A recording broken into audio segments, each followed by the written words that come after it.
भारत सनातन परंपरा का देश है और वैदिक काल से ही संस्कृति प्रकृति के संरक्षण के लिए काम करता है। महर्षि दयानंद जी ने एक तरीके का प्रकाश दिया भारत की इस वैदिक संस्कृति को और आह्वान किया कि वेदों की ओर लौटो।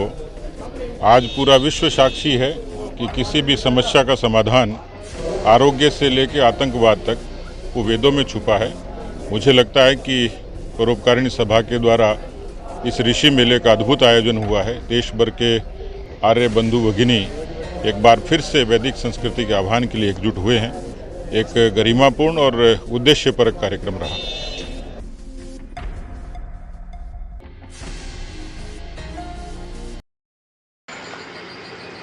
ठीक ही कहा था उस समय महर्षि दयानंद जी ने, शिक्षा के लिए, ज्ञान के लिए और सत्य के लिए। और इसलिए पूरे ब्रह्मांड में यदि कोई अनूठा भूखंड है तो यकीनन वो भारत की धरती है। मुझे दो प्रसंग याद आते हैं। 80 के दशक में एक अंतरिक्ष यात्री अंतरिक्ष में गए। उस समय की प्रधानमंत्री ने उस अंतरिक्ष यात्री से पूछा,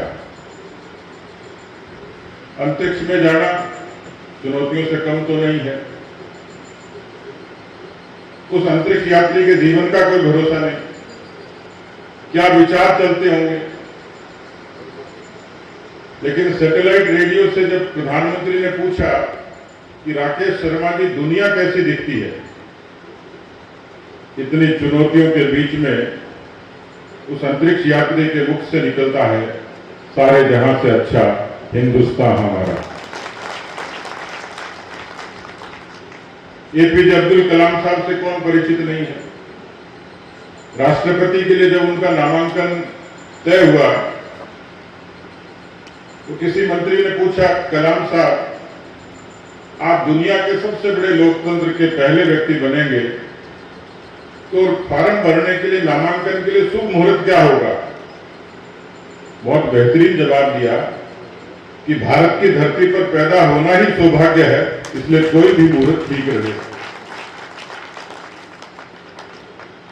लेकिन ये भारत की धरती सौभाग्य की धरती इसलिए बनी है कि हम वेद, उपनिषद, पुराण, इतिहास, विरासत, संस्कृति, इस प्रवाह से निकले हुए हम लोग, और उस प्रवाह को किसी ने गति दी, दिशा दी, ऊर्जा दी, ताकत दी।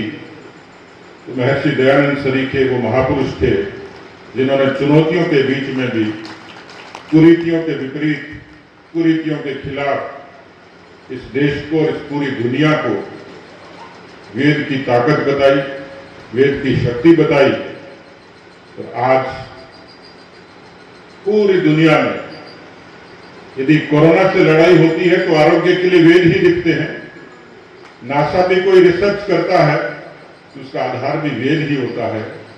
और इसलिए प्रणवंतो विश्वारम, मुझे लगता है कि आर्य केवल एक छोटी पहचान नहीं है, इस विश्व को, इस देश को श्रेष्ठ बनाने के लिए संस्कृति की तरफ लौटने का, उसको पुनर्जीवित करने का, भारत को एक बार फिर से खड़ा करने का कोई आधार है और कोई आधार होगा, और जिस पर केवल भारत नहीं पूरी दुनिया जिस पर खड़ी होगी, उस आधार का नाम वेद होगा, वैदिक संस्कृति होगी, इसमें कोई संदेह नहीं।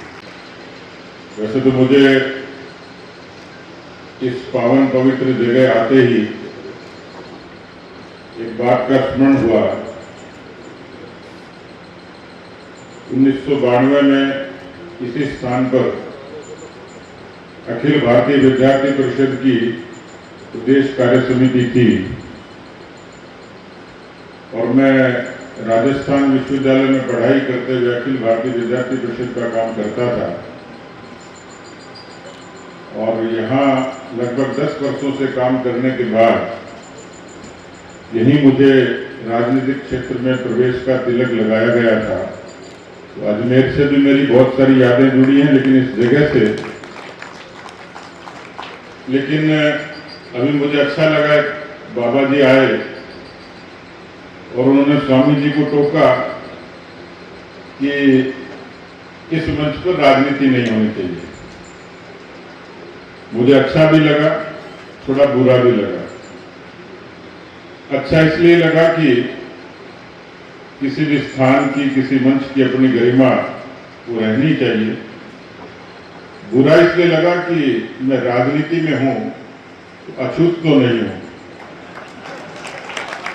मैं भी समाज का हिस्सा हूं और जीवन में पढ़ाई करते करते परिवार से, संगठनों से, विचार से संस्कार लेते हुए मैं जीवन में, वैसे तो बहुत लोगों की एक अपनी पसंद होती है, लेकिन जिन महापुरुषों ने मुझे सबसे ज्यादा प्रभावित किया, गुरु गोविंद सिंह जी और महर्षि दयानंद जी, दोनों के ही विचारों में एक साम्यता थी, एक ओज था और बहुत देश की प्रतिकूलता के बीच में उन्होंने जो शंखनाद किया था, जो अलग जगाई थी, वो अद्भुत थी। हम लोग एक ऐसे मंच पर खड़े हैं जहां किसी हवन की, किसी यज्ञ की आहुति से जो ऊर्जा निकलती है, बहुत सौभाग्यशाली हूं कि बहुत सारी चुनौतियों के बीच में और बीमारी से भी और परिस्थितियों से जूझते हुए मैं जब उससे बाहर निकला हूं, तो ये मेरा पहला मंच है जिस पर इतने सारे लोगों का मुझे आशीर्वाद मिला, स्नेह मिला। यही कामना करूंगा, क्योंकि आदरणीय वीरेंद्र जी ने मुझे कार्यक्रम की और बाकी सब जानकारियां बराबर दी हैं। इच्छा थी कि मैं बहुत पहले आता, और शायद प्रकृति को और ईश्वर को और समय को जो मंजूर होता है, तो मुझे लगता है कि मैं सही समय पर सही जगह आया हूँ। इस ऊर्जा से हम और ज़्यादा बेहतर करें। बहुत बहुत धन्यवाद। भारत सनातन परंपरा का देश है और वैदिक काल से ही संस्कृति प्रकृति के संरक्षण के लिए काम करता है। महर्षि दयानंद जी ने एक तरीके का प्रकाश दिया भारत की इस वैदिक संस्कृति को और आह्वान किया कि वेदों की ओर लौटो। आज पूरा विश्व साक्षी है कि किसी भी समस्या का समाधान आरोग्य से लेकर आतंकवाद तक वो वेदों में छुपा है। मुझे लगता है कि परोपकारिणी सभा के द्वारा इस ऋषि मेले का अद्भुत आयोजन हुआ है। देश भर के आर्य बंधु भगिनी एक बार फिर से वैदिक संस्कृति के आह्वान के लिए एकजुट हुए हैं। एक गरिमापूर्ण और उद्देश्यपरक कार्यक्रम रहा।